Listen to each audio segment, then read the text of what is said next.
स्वागत है मेरे भाइयों आपका एक बार फिर से करंट अफेयर की इस ब्रांड न्यू क्लास में। आज हम आपके लिए लेकर आए हैं टॉप नॉच क्वेश्चन, वो भी 9th और 10th मार्च के फॉर सभी कॉम्पिटेटिव एग्जाम। चाहे आप किसी भी कॉम्पिटेटिव एग्जाम की तैयारी कर लो यार, ये करंट अफेयर की क्लास आप अगर डेली लेते हो ना तो आपके करंट अफेयर क्वेश्चन इसमें से जरूर आएंगे भाई। सभी कॉम्पिटेटिव एग्जाम्स के लिए आइए, सब्सक्राइब कर लीजिए चैनल को। डेली 8 बजे करंट अफेयर की क्लास आपको इसी चैनल पे मिलेगी। मैंने नीचे डिस्क्रिप्शन में टेलीग्राम का लिंक भी दिया है, तो टेलीग्राम को ज्वाइन कर लो भाई। नीचे डिस्क्रिप्शन में लिंक है टेलीग्राम का, उसको ज्वाइन कर लो भाई। बाद वहाँ पर आपको पीडीएफ मिल जाएगी टेलीग्राम चैनल पर। तो चलिए फिर बढ़ते हैं अपने फर्स्ट क्वेश्चन की तरफ। फर्स्ट क्वेश्चन है Bahubali the world first 200 metre long bamboo crash barrier has been installed in which state. कौन से स्टेट में ये इंस्टॉल किया गया है दुनिया का सबसे पहला बैम्बू ब्रिज? पहला ऑप्शन आपका वेस्ट बंगाल, दूसरा ऑप्शन है महाराष्ट्र, तीसरा ऑप्शन है आसाम, चौथा ऑप्शन है उड़ीसा। आपको बताना है कि कौन सा ऑप्शन करेक्ट होगा।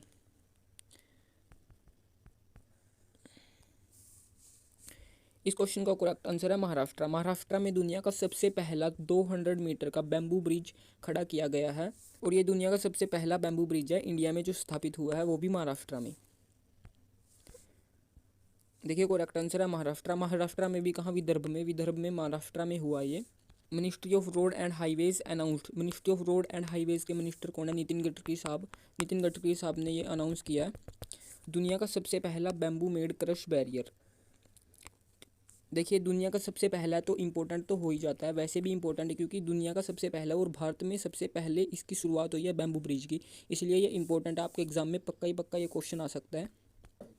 और इस पूरे पैराग्राफ से ना घुमा फिरा के क्वेश्चन दे सकते, जैसे कई बार पूछ लेगा कि वानी वॉरियर हाईवे पे कौन सा ब्रिज है, दुनिया का फर्स्ट कौन सा ब्रिज है, और यहीं से इस पैराग्राफ को ना आप अच्छे से रीड कर लेना, यहीं से घुमा फिरा के क्वेश्चन पूछ लेगा भाई, ठीक है। Question number second, BrahMos missile has been developed by the partnership between Russia, NPO, Mashinostroyeniya and which organisation of India. कौन सी ऑर्गेनाइजेशन के साथ रशिया ने मिलकर ब्रह्मोस मिसाइल को डेवलप किया है? आपको बताना है इसरो, डीआरडीओ, एचएएल, भेल।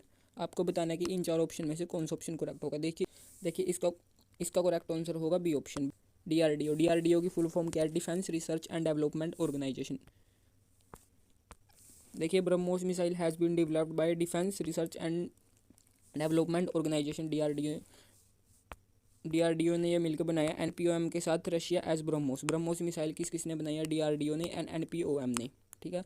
आपको ये बड़ा सा नाम भी याद कर लीजिए, कई बार एग्जाम में पूछ लेता है।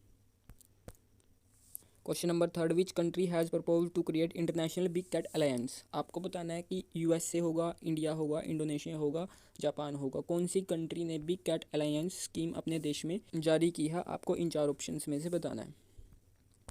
देखिए क्वेश्चन नंबर थर्ड का करेक्ट आंसर है इंडिया। इंडिया ने बिग कैट अलायंस को अपने देश में स्टार्ट किया for protection of wild life animals के लिए। देखिए सबसे पहले देख लेते हैं कि what is big cat alliance. Big cat alliance क्या है? देखिए बिग कैट अलायंस एक बहुत बड़ा ग्लोबल प्रोजेक्ट है जिसके तहत इंडिया कंजर्व करेगा cheetah, jaguar, puma, leopard, lion, tiger etcetera. इन सभी जो भी बिल्ली के प्रजाति के जानवर हैं उनको भारत कंजर्व करेगा, और ये इंडिया ने स्टार्ट किया अपने देश में। और इस बिग कैट अलायंस के लिए भारत ने $100 मिलियन का फंडिंग भी इकट्ठा किया, जो कि 80 करोड़ रुपए बनते हैं इंडियन करेंसी में। Again this question is very very important, आपके एग्जाम में आ सकता है, ये क्वेश्चन भी इंपॉर्टेंट है। Now fourth question, the draft central electrical authority regulations was issued recently to protect which species. कौन सी स्पीसीज को प्रोटेक्ट करने के लिए सेंट्रल इलेक्ट्रिकल अथॉरिटी ने स्कीम लागू की है? पहला ऑप्शन है one horn rhinos, second option है great India's bustard, third option है एशियन एलिफेंट, फोर्थ ऑप्शन है एस्टेटिक लायन। आपको बताना है कि इन चार ऑप्शंस में से कौन सा ऑप्शन करेक्ट होगा। इस क्वेश्चन का करेक्ट आंसर होगा बी, ग्रेट इंडियन बस्टर्ड्स को बचाने के लिए भारतीय सरकार ने, सेंट्रल इलेक्ट्रिकल अथॉरिटी ने एक स्कीम लागू किया कि इन ग्रेट इंडियन बस्टर्ड्स को बचाना है। देखिए सुप्रीम कोर्ट से भी ये निर्णय आया था कि ग्रेट इंडियंस बस्टर्ड की जो प्रजाति है वो डेंजर में है, तो इनको बचाने के लिए इन्होंने एक regulating draft central electrical authority ने रेगुलेटिंग इशू किया है जो ग्रेट इंडियन बस्टर्ड्स को बचाएंगे। Question number 5, digital India bill is associate with which ministry. आपको बताना है कि कौन सी मिनिस्ट्री से डिजिटल इंडिया बिल एसोसिएट करता है? Ministry of home affairs, ministry of external affairs, ministry of electronic and IT, ministry of science and technology. आपको बताना है इन चार ऑप्शन में से कौन सा ऑप्शन आपका करेक्ट होगा 5 क्वेश्चन के लिए। फिफ्थ क्वेश्चन का करेक्ट आंसर है ministry of electronics and IT ने डिजिटल बिल को लॉन्च किया इंडिया में। देखिए ministry of state electronic and information technology, IT technology के मिनिस्टर कौन है? Rajeev Chandrasekhar is the ministry of IT and electronic information, जिन्होंने मनी कंट्रोल के लिए मनी डिजिटल इंडियन बिल को एसोसिएट किया कि इन्होंने ministry of electrical and IT minister ने।